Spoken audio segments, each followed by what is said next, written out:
Avec Nathalie Drapeau, directrice générale de la Régie de traitement des matières résiduelles de la Gaspésie, Jean-Denis Laperrière discute de l'augmentation de la redevance à l'enfouissement, des priorités estivales et du réemploi de ce qui se retrouve à l'écocentre. Alors, je suis en compagnie de Nathalie Drapeau, directrice générale de la Régie intermunicipale de traitement des matières résiduelles de la Gaspésie. Bonjour. Oui, bonjour. Alors, on a plusieurs sujets aujourd'hui. On va commencer par l'augmentation de la redevance qu'on a entendu parler dans la dernière semaine. C'est quoi cette redevance-là? En fait, c'est le ministère de l'Environnement qui applique le gouvernement, en fait, qui applique une genre de taxe, donc une redevance sur chaque tonne qui est dirigée à l'enfouissement. Alors, quand à la maison, quand on choisit de mettre les matières dans le bac à déchets, plutôt que d'utiliser son bac brun, puis de composter, puis de recycler avec son bac bleu, à ce moment-là, on paye une taxe de 24 $ environ ces temps-ci. L'augmentation, c'est que ça va passer de 24 à 30 $ chaque tonne qui va être dirigée vers l'enfouissement. Ça, c'est pour un peu forcer les générateurs, donc à avoir un comportement peut-être un peu plus responsable, si on veut, et diriger donc les matières vers le recyclage et le compostage et la valorisation. Ici, on est à l'écocentre. Donc, c'est de prendre des meilleures habitudes de tri à la maison et de mettre les bonnes matières aux bons endroits, puis ainsi, peut-être payer moins cher d'enfouissement au total à la fin de l'année. Alors, la redevance, cette augmentation-là va être applicable prochainement et va se refléter sur notre facture à la fin de l'année, au niveau du budget pour les matières résiduelles. Et ça peut se refléter sur le compte de taxes, j'imagine? Éventuellement, bien sûr. Si on réduit pas encore nos déchets, nécessairement, ça va se refléter en augmentation dès l'année prochaine. Est-ce qu'il y a des façons que vous avez pour inciter les gens, justement, à faire en sorte de mieux préparer leur bac pour éviter justement que ça aille trop à l'enfouissement? On répète souvent on a souvent les mêmes cassettes. Donc, ce qu'on dit aux gens, premièrement, il y a le règlement. Le règlement, lui, ce qu'il rappelle, c'est que chacun doit trier ses matières. C'est comme un jeu d'équipe, je le dis souvent. Donc, c'est un jeu d'équipe, la gestion de matières résiduelles. Nous, la Régie et les élus et les municipalités, on s'assure qu'on offre les outils, donc les installations, les infrastructures. Ici, on est à l'écocentre. Alors ici, on peut apporter les matières valorisables. On ne met pas dans notre poubelle des bouts de bois, puis de la peinture, des huiles, puis des piles. C'est préférable de venir porter ça à l'écocentre et de venir disposer ça au bon endroit. On demande aux citoyens de mettre des matières recyclables dans leur bac bleu, puis d'utiliser leur bac brun pour les matières compostables. Si tout le monde fait ça, on va se retrouver avec beaucoup moins de déchets dirigés vers l'enfouissement. Ça fait partie des éléments qu'on répète régulièrement aux citoyens. On demande aussi cette année, on va travailler beaucoup plus fort sur le réemploi. Donc, on va proposer des options de réutilisation aux citoyens, comme par exemple le bois. Est-ce qu'on peut faire des trucs avec des palettes de bois? Est-ce qu'on peut construire autrement, utiliser autrement, faire réparer? Peut-être questionner nos achats. Est-ce qu'on a vraiment besoin d'acheter des nouveaux trucs ou bien on peut réutiliser ou réemployer ce qu'on a? Alors ça fait partie des éléments où on va travailler très fort avec le citoyen. Évidemment, on a l'agent vert qui va continuer de faire ses tournées, qui continue. Vous allez voir apparaître des fois des papiers sur vos bacs. Ça veut dire qu'on a vu quelque chose dans vos bacs qui ne devait pas se retrouver dans ce bac-là. Et pourquoi c'est important pour nous de passer ces messages-là? C'est parce que quand tout le monde met les bonnes matières au bon endroit, ça génère moins de déchets ou moins de contamination au centre de tri des matières recyclables ou au site de compostage. Alors ça fait partie des rappels qu'on va faire aux citoyens. C'est l'accompagnement qu'on offre aux citoyens. Tu as parlé de l'agent vert. Vous en avez combien en ce moment qui parcourent le territoire? On a 2 agents verts. Donc, il y en a un du côté de la MRC, un du côté de Gaspé. On a aussi des chargés de projet, donc qui vont faire beaucoup d'accompagnement aussi avec l'agent vert auprès des institutions commerce-industrie notamment. Alors, on a une bonne équipe terrain, honnêtement. Là, on est dans les territoires privilégiés au niveau de ces outils-là. Il y a beaucoup de territoires où ils n'ont pas d'agent vert puis ils n'ont pas tous ces outils-là. Nous, on est chanceux. On a du monde qui sont là pour répondre à vos questions, pour vous aider aussi à mieux faire les choses. Alors, voilà, c'est notre équipe. Donc, si on ne veut pas avoir d'augmentation sur notre facture, pas la facture, mais le compte de taxe. Le compte de taxe. C'est aussi bien de mieux trier nos affaires. Mieux trier, c'est la solution gagnante. Oui. Ouais. Donc, maintenant, on va parler un peu des priorités estivales. Comme par exemple, il y a la collecte des encombrants qui va commencer bientôt, si ce n'est pas déjà le cas. En fait, c'est la semaine prochaine, si je ne m'abuse, donc début mai. Là. La semaine du 9 mai, si je ne me trompe pas. Alors, il y a la collecte des encombrants. C'est super important de mettre au chemin les matières qui sont acceptées. Allez voir votre petit guide qu'on a transmis il y a 2 ans, le petit guide vert là, qui était carré, là, ou aller sur notre site Internet. Vous allez voir les matières qui sont acceptées au chemin. Si vous avez un papier de ce genre-là, donc un papier orange, quelque part là, sur vos matières qui sont sur le bord du chemin, qui sont restées là après la collecte, c'est parce que ces matières-là n'étaient pas acceptées à la collecte. On vous demande de disposer les matières aussi bien séparées et non pas là, dans un gros tapon comme ça. Ça facilite le travail là, des gens qui font le tour, de l'équipe qui fait le tour. Puis, si vous avez des questions, bien, vous nous appelez, là, ça va nous faire plaisir de répondre. Il faut savoir que les encombrants, nous, l'entrepreneur a le mandat de rapporter ça, nous, à l'éco-centre pour qu'un maximum soit valorisé. Alors, dans les encombrants, souvent, on va retrouver des richesses, hein, des beaux meubles, des belles chaises, des tables, des vélos. Alors, ça peut se retrouver sur le site de l'éco-centre. Venez faire un tour, peut-être que vous allez trouver des trésors qui vont vous servir à faire autre chose chez vous. Si on résume un peu, qu'est-ce qui ne peut pas se retrouver ici à l'éco-centre, à part ce qui va déjà dans le bac de recyclage et ce qui va au bac brun? Là, bien, à l'éco-centre, ici, on accueille le parement de vinyle, le clabard, ce qu'on appelle le clabard. On accueille le gypse, les pneus, on accueille le métal, bien sûr, le bois, toute catégorie de bois, les branches.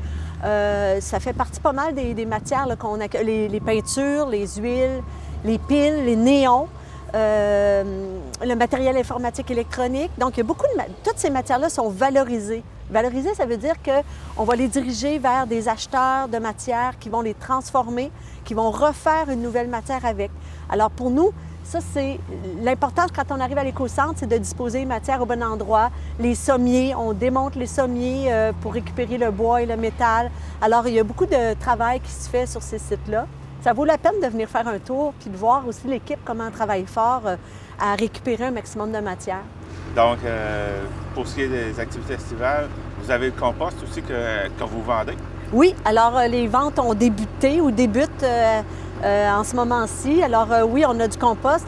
Les 2 dernières années, je le rappelle, hein, on a manqué de compost pour les citoyens parce que la demande est grande, le produit est apprécié. Alors, je vous invite là, à commencer, là, à aller faire votre tour au site de compostage. À Gaspé aussi, il y a un point de dépôt pour le compost à l'éco-centre. Donc, allez chercher votre... Ça peut être, vous arrivez avec une chaudière, vous arrivez avec un trailer. Alors, nous, c'est vendu là, au volume, si on veut. Puis, on est quand même, encore une fois, on est chanceux d'avoir ce compost-là, qui est disponible et que les gens peuvent acheter. C'est pour ça que c'est important de participer au bac brun. Alors, quand vous mettez de la bonne matière dans le bac brun, bien, ça nous fait du bon compost. Alors, c'est l'équation facile.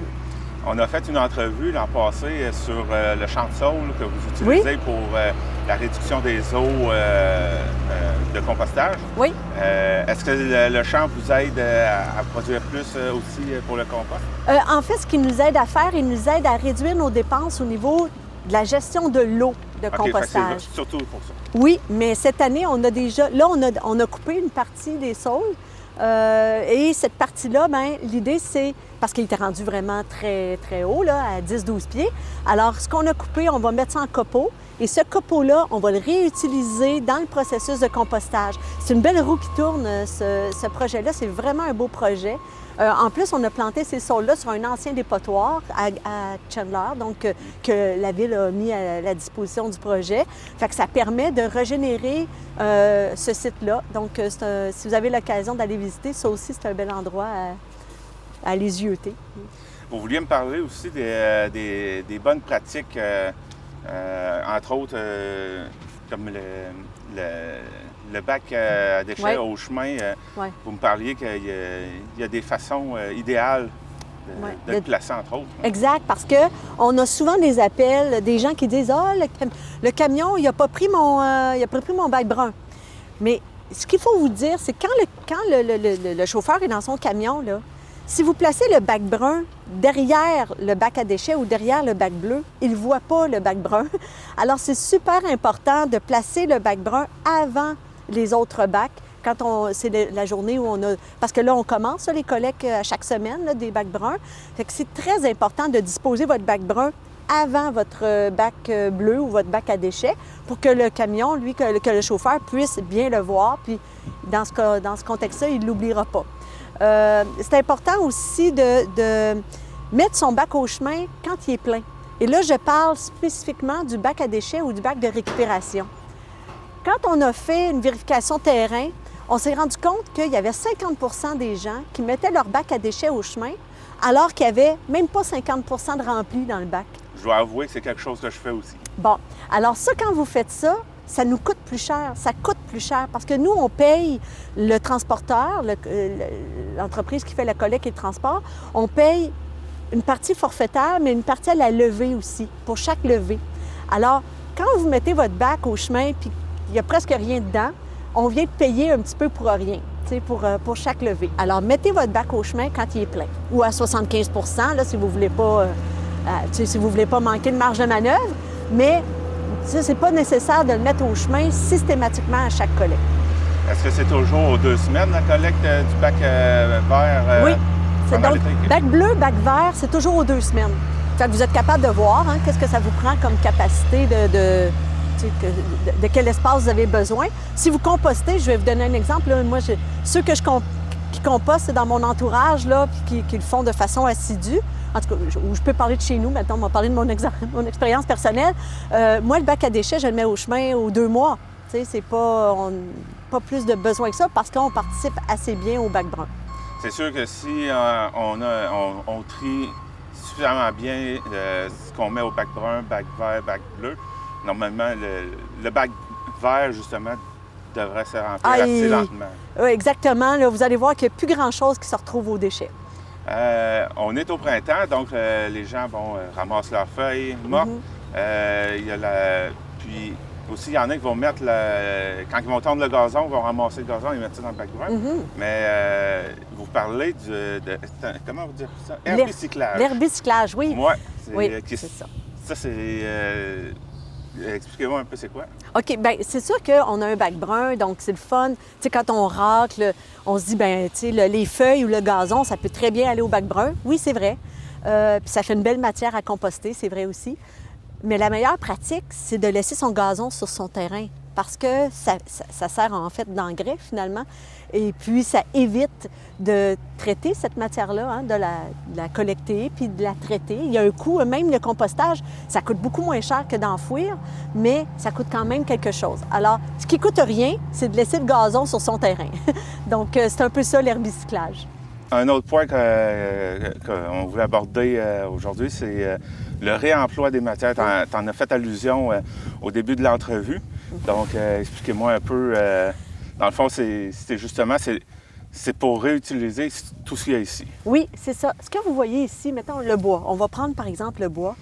Tu sais, quand ça arrive à l'éco-centre, nous, on va payer pour le broyer, on va payer pour le transporter et l'utiliser ailleurs là, en valorisation. Mais ce qui coûte le moins cher, c'est de le réutiliser. Alors, on regarde ici, on a des palettes. Les palettes de bois, on peut faire des boîtes à jardin. Il y a beaucoup de projets qui peuvent se faire, en fait. Puis ce qu'on demande cette année aux citoyens, soyez créatifs, imaginatif. Puis ici, l'éco-centre, pour moi, c'est un réservoir de ressources, un réservoir de matière. Venez chercher des palettes, venez chercher des morceaux de bois, construisez-vous quelque chose, puis envoyez-nous des photos. Puis on veut inspirer les citoyens et la population à voir ces matières-là plus, comme je disais, plus une ressource, une matière première. Avec la pandémie, on s'est rendu compte que le bois, le coût du bois avait beaucoup augmenté. On commence aussi à remarquer que les ressources sont de plus en plus rares. Ça prend beaucoup de temps pour maintenant des pièces qu'on commandait, que ça prenait 2 semaines, maintenant ça prend 3 mois. Alors là, il faut se mettre dans cette façon de penser-là, que ce qu'on a ici, ce qu'on apporte ici à l'éco-centre, ce sont des ressources, puis ce qu'il faut, c'est les réutiliser. Alors, on invite les gens, c'est ça, à venir s'alimenter ici. Ça peut servir de bois de chauffage, mais de construire des petits meubles, des petits trucs. J'ai vu quelqu'un qui nous a fait un beau meuble pour les animaux. Là. On va publier une photo bientôt, mais pour ses chats et ses chiens, là, bon, bref, fait que ça fait un espace où il met sa nourriture et ses choses pour ses chats. Alors, voilà, je pense qu'il y a beaucoup d'idées qui peuvent ressortir de la population, puis c'est de nous transmettre ces photos-là pour qu'on puisse les publier et les partager. Donc, là, on a le bois ici. Il y en a aussi un peu plus loin là-bas. Oui. Donc, le bois, c'est plus que 60 de ce qui rentre ici à l'éco-centre. Puis, c'est le poste budgétaire qui est le plus coûteux au niveau parce que le volume est énorme. Alors, si on n'est pas obligé de le broyer puis qu'on peut le réutiliser, là, tout le monde va être gagnant, là, assurément. D'où l'importance de réutiliser, de venir ici pour pouvoir réutiliser. Oui. D'ailleurs, on peut en voir là, des palettes, là, qui sont quand même en bon état. Oui, tout à fait. Oui, il y a du potentiel ici. Là. On est riche, Alors, on peut venir... toutes les matières ici peuvent être, là, si les citoyens viennent se chercher. On a aussi des conteneurs à réemploi. Ce sont des conteneurs maritimes, les conteneurs oranges. Où on peut trouver des tables, c'est ça, quand il y a des vélos que tu parlais tout à l'heure. Des vélos, des bacs, alors il peut y avoir parfois là, des items qui vont être, justement, qu'on va recueillir, puis les gars vont dire, l'équipe ici va dire, ben oui, ça, peut-être qu'on peut mettre ça dans le conteneur de réemploi. Alors, visiter les conteneurs de réemploi. Là, on est en train de les aménager. L'aménagement à l'éco-centre n'est pas terminé, là, mais on devrait avoir quelque chose de très bien à la fin de l'été, là. Et d'ici là, vous pouvez venir quand même là, visiter puis voir ce qu'on offre. Là, on est à l'éco-centre de Grande-Rivière. Oui. Est-ce qu'ils font fait la même chose à Val-d'Espace? Les 3 éco-centres, celui de Percé, celui de Gascon, même chose, identique, la même ouverture, les mêmes matières que vous allez retrouver là. Alors, puis c'est gratuit, là, pour le réemploi. Tout ce qu'on vous demande, nous, c'est de nous indiquer au registre, on veut savoir ce qui est utilisé en réemploi pour qu'on puisse documenter à la fin de l'année, être capable de dire, bien, il y a eu 100 tonnes, 200 tonnes, 300 tonnes là, qui ont été dirigées au réemploi. Donc, mais c'est gratuit. Et est-ce que vous allez indiquer, que, par exemple, sur votre page Facebook, qu'est-ce que vous avez de disponible? Est-ce que c'est quelque chose que vous allez faire? Bien, ça, éventuellement, effectivement, ce qu'on veut, c'est peut-être aller un petit peu plus vers là, c'est-à-dire une plateforme peut-être d'échange ou d'annonce, je ne sais pas encore quelle forme ça va prendre. Mais tu sais, par exemple, si on se retrouve avec des fenêtres, des portes, des meubles, c'est de diffuser un peu ce qui est disponible, puis pour que les gens disent « Ah, bien justement, ça tombe bien, je voulais faire tel projet, alors je vais aller à l'éco-centre. » Alors oui, ultimement, on va avoir effectivement là, une plateforme un peu plus peut-être interactive là, pour aviser les citoyens des matières disponibles. On a fait le tour pour aujourd'hui? Bien oui, je pense qu'on a abordé pas mal de sujets. Merci beaucoup. Alors, Nathalie Drapeau, merci beaucoup pour votre temps et on va se reparler peut-être pour le mois prochain. Oui, bien sûr, avec plaisir.